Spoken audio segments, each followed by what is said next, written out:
Look at my Star Trek toys! What's up, everybody? Welcome back to Look at My Star Trek Toys. It's a show where I, Keith Barney, I show my buddy Mike and Deglio, guess what? Star Trek toys! Nailed it. No big surprise right there, but we have a surprise in store for you today, courtesy of our super patron, Kevin Miles, who sent me a whole big old box of fun stuff. And we have been working our way through the stack, looking at all of the fantastic, exciting Playmates, toys, phasers, and communicators, and other sort of prop things that you get to play with. I believe they call them role-playing items. And so today, we have another one. But what I'm going to do is I'm going to put it on camera, and I'm going to make Mike tell us what it is and everything he knows about it. Okay, well. Oh, Keith.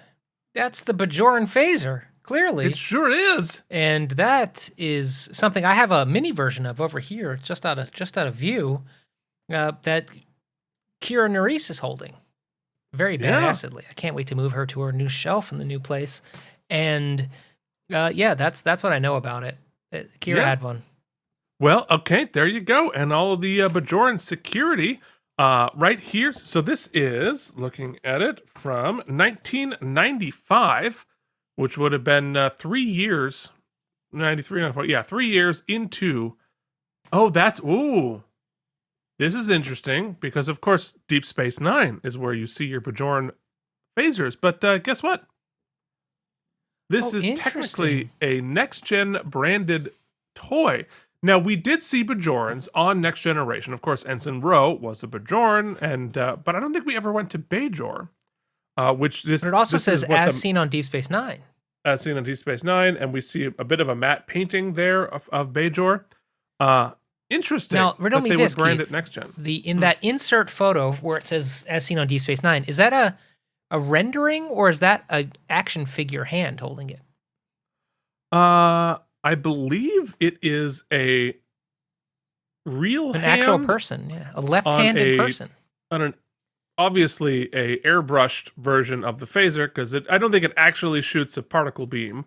But this one is clearly a painting. So yeah, interesting. We don't have Charlie Bucket this time, but we do have we have a painted hand. It's AI. So you can see here. What we're gonna get in that, we get some see it has like this away mission report all about Deep Space Nine. Why is it and they're selling the Deep Space Nine, you know? I guess they didn't have a brand, they didn't have a line of Deep Space Nine toys, roleplay toys. Guess not. I feel this is one of those early Deep Space Nine was sort of treated as the secondary kid sister of Next Gen, and they thought if you called it Next Gen, they were going to sell more of them than Deep Space Nine. Interesting choices there. But we're going to have some real working lights and sounds, and it's got 2 AA batteries included. But luckily, Kevin has removed them for us, so we will not be giving ourselves horrible chemicals from the batteries. So I'm excited about Collector's Edition, 39,618. I wonder how many of those they sold. But here we go. We've opened up a couple of different Federation phasers, but we have never looked at a Bajoran phaser. So let's get into it, shall we? I mean, absolutely. That's what we do here on this show, right? All right, so let's turn this up, and let's pop this out. Okay. So, we have our Bajoran. Oh, it's smaller than I thought it was going to be. All right. All right, here we are. Yeah, look, we're looking at the screw hole first. So it has a traditional trigger. And I don't know if that does anything.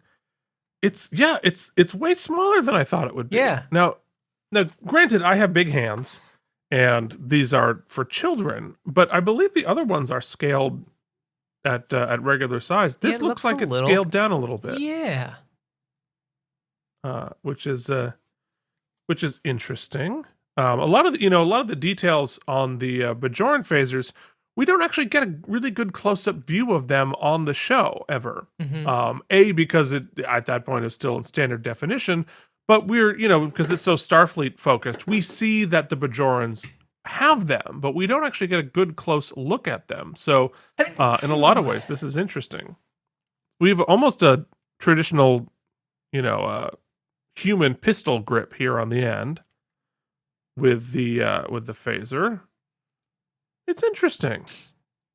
These are not stickers. These are actually painted on the side here, which is cool. Yeah, so how the heck do we put batteries in it? That's going to be my next question. Let's find out. Oh, I bet it's on top here. Oh. All right, so this actually does move. Don't know what it does yet, but we're going to find out. Let's open the instructions, shall we? It's time to open the instructions. Yeah. Well, I bet the batteries are in the... Yeah, there we go. All right, so the Oh, interesting. So the batteries go in here. That's going to be hard to get them into the end here. Well, let's find out. Into the box of batteries. Yes, I'm going to mix type of battery, but they're not going to be in there for long, so we're going to be fine. We get an Energizer and a Kirkland. Love me some Kirkland brand everything. That's a cooler. For some reason, it's like sort of loading it up. It's a cooler battery compartment than just the slide off back. It is, although, that does come out. Okay, that does make it easier. I can't barely tell. Okay, goes in this way and that way. It's a little hard to see in there. Now, granted, I have like TV lights up ahead of me, so that makes it harder, but. All right, so let's try to get that slided in. Okay. Moment of truth, Mike. Hey! Yes! Okay, so I'm assuming then that this is going to determine the type of pew. Okay. Getting gated out a bit. Can you put it a little closer? Yep. Here. Sound-wise. So, here. Here, go to my one. That way you can sort of see it and hear it at the same time. There we go. So, there's one of them. Much more traditional sort of sci-fi sounds. I don't know if I've ever heard it make that noise, but honestly, I'm not an expert on Bajoran weaponry. But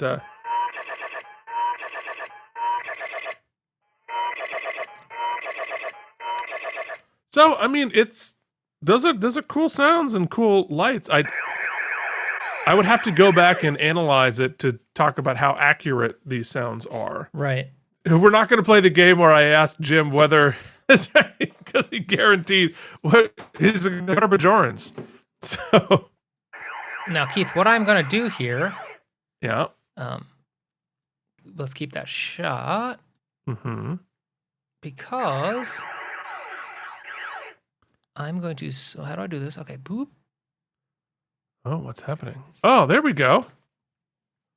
Oh, well done. Well done. Yeah, so this is definitely scaled down. Yeah, but it's not as... It's a little truncated, but it's not as a substantial a scale down as I had thought. Yeah. And, and of course, Nana's hands are smaller than mine. But the actual, design of it looks pretty accurate. Yeah, it's not bad. Looks very accurate. All right. You know what? I'll take that. I mean, it's cool. I mean, I'm trying to wrap through my head what I feel about the Bajoran phaser design to begin with. Yeah. Which, it in a lot of ways it doesn't look quite as cool as the Starfleet phaser, say this one. But on the other hand, it also is a lot more practical. Mm-hmm. Right? Because if you're actually using this in combat, this is much easier to get knocked out of your hand than something like this. And it has a guard. I mean, almost like you're going to be fighting hand-to-hand combat. Maybe that's part of it.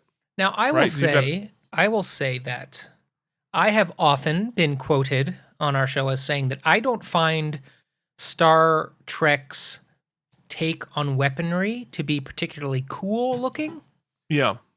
And you have said, and I believe others have said that, well, they are not, they weren't going for an intimidation factor back then. Right. Practically. Weapons aren't cool in Star Trek world.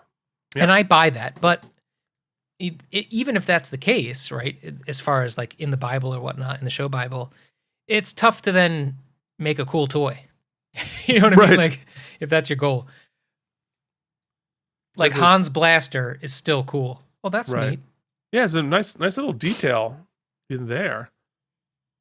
And how's the plastic? Is it super light or in both? No, it's got some heft to it. Cool. Plus the batteries add a little bit too. Batteries, actually both of these are pretty heavy, honestly. Like they have some substantial heft to it, which I really appreciate. It feels much less of a toy because it's. I'll put it this way: if I were to throw this across the room at you, it would hurt. Okay. So, which of course is the best qualifier because if you have brothers, you know that you need a plan B. You need a plan B, which honestly for a Bajoran phaser would make sense if I don't know if we've ever seen this, but if you run out of pews, this would be a decent hand-to-hand combat thing because you're protecting your fingers with the hilt there. And the Bajorans so frequently being in desperate situations, you'd probably want to have a more a weapon you can do more things with. So yeah, I tell you what, I wish it weren't scaled down, but other than that, I kind of like it. Though, if only we had like a 9-year-old on hand, because a 9-year-old little hand in there might change the whole vibe. Yeah, but like I'm not 9, and these are for me. Yeah, I know, Keith. I'm trying to help you out here. This is not a kid's show. This is a show for adults. So I think what we could agree on is that though it's a little small, it's definitely not Bajoring. It's not the size, it's how you use it. Let's be honest. Mm-hmm. See? Not a show for kids. Darn it. Anymore. Never was. Right. Well, thank you once again to the incredibly generous Kevin Miles who have sent this arsenal for us to play with. We very much appreciate it and hope that you are enjoying our enjoyment of these toys. For sure. We are very grateful for that. Listen, we've gotten other emails and messages from other folks who have been talking about sending us some stuff. So if you want to join the ranks of people sending us stuff, you can do so. Look at my Star Trek Toys at gmail.com or hit us up on anywhere on the YouTubes and we will we'll get a hold of you. And send our new address. Oh, that's right. Mike's going to have a new address, but you're not going to need it because all the toys should come to me. Right? Come on, guys. Mike and I fight. Every time that we get together in person, which is pretty rare, it's a lot of toy swapping. Mm-hmm. It is. A lot of toy handoff. And usually there's a person accompanying one of us who has to watch two grown men hand each other toys in a parking lot. That's why it's going to be somebody like, are you guys dealing? What's going on over there? No, these are toys. All right. Well, thank you so much for watching. We'll be back here next week with another episode of Look at My Star Trek Toys!